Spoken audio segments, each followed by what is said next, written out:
20 நாட்களாக ஆசாபுரம் பக்கத்தில் இருக்க ஏற்பட்ட பாதிப்புனா நாங்கள்லாம் பெரிய பயத்தில் இருக்கிறோம்.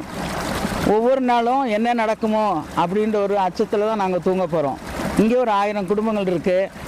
பின்ன ஒவ்வொரு நாளும் அதிகாரிகள் பார்த்துட்டு தான் போகிறாங்களே ஒழிய அதுக்கு என்ன நடவடிக்கை எடுக்கணும், ஏன்னாக்கா அது சரி பண்ணி ஒவ்வொருத்தரும் அந்த உயிர் போன பிறகு காசை கொடுத்து இது பண்ணலாம் அது பண்ணலான்னு பேசுகிறத விட அது என்ன நடவடிக்கை எடுத்து சரி பண்ணணும் அப்படின்றத நீங்கள் ஒரு முடிவு எடுத்தால் நல்லாயிருக்கும். இந்த 20 நாளைக்கு முன்னாடி 1.5 சென்ட் பகுதியில் இருக்க ஒரு 7-8 வீடுங்க அந்த பூமி வெடித்ததுனால பாதிப்புக்குள்ளாயிருக்கு.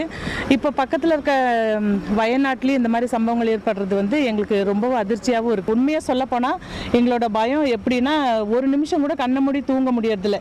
ராத்திரி வராமல் இருக்கட்டும், பகலாகவே இருக்கட்டும்ன்ற மாதிரி நாங்கள் யோசிக்க வேண்டியதாக இருக்குது. இதுக்கு என்ன தீர்வு கொடுக்குறீங்க அப்படின்னா, ஒரு சின்ன சத்தம் கேட்டாலும் என்ன ஆகுமோ ஏதாகும்